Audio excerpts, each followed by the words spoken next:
Good afternoon mga kabeng-beng sa mapagpalang araw po. So isa na naman po sa mga pinaka-paboritong CO2 ang ating susubukan. Isa na naman pong manlapat pistol rifle. Ayan mga kabeng-beng, original manlapat pistol rifle. Ayan yung 30 to 40 shots yan mga kabeng-beng. So CO2 30 to 40 shots, di ba? Kahit hindi mo nadalhin yung tangke doon mga kabeng-beng, napakarami na doon. And also 3 cock po yan. Pakita natin.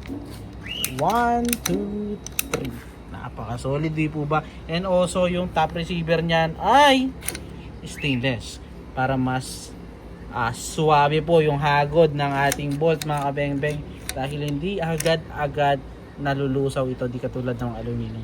So yan. So ito ay pupunta ng La Union. So ito po ay unit ni Sir Romy Lomboy. So sir, ito na po yung unit ng BSA Black Powder 4x16x44. So ito, subukan na po natin gamit ang mixture pellet, standardized and sorted straight from the box ng mga bala. So yun po yung ating steel plate.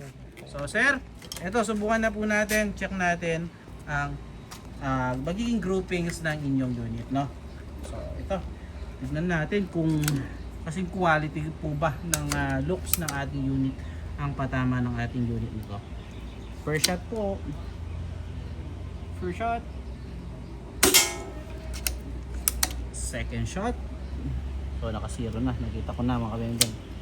Grabe, maganda tumama to. Tignan nyo naman po. Second cock. For first cock lang yung ating gamit, no?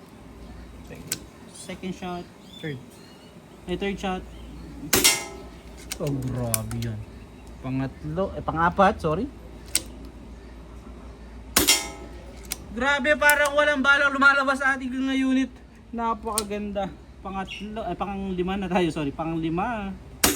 So sir, 5 out of 5 nakita nyo naman po ka-quality itong inyong unit, no? 5 out of 5, wala tayong naging flyer. Tignan nyo, kuha mo isang bala para makita nila kung gaano lang kaliit itong ating naging groupings, no? 5 shots po, pinakamaliit natin daliri. Ayan. So sir, tignan niyo ba naman po yung bala. Ayan, ganyan po. Ay. Ganyan po siya kalaki. Ayan, halos kas. Ayan, di ba? Grabe ano, solid. So sir, salamat po sa tiwala, Sir Romy Lomboy. Pahintayin na lang po yung unit. Peace out po.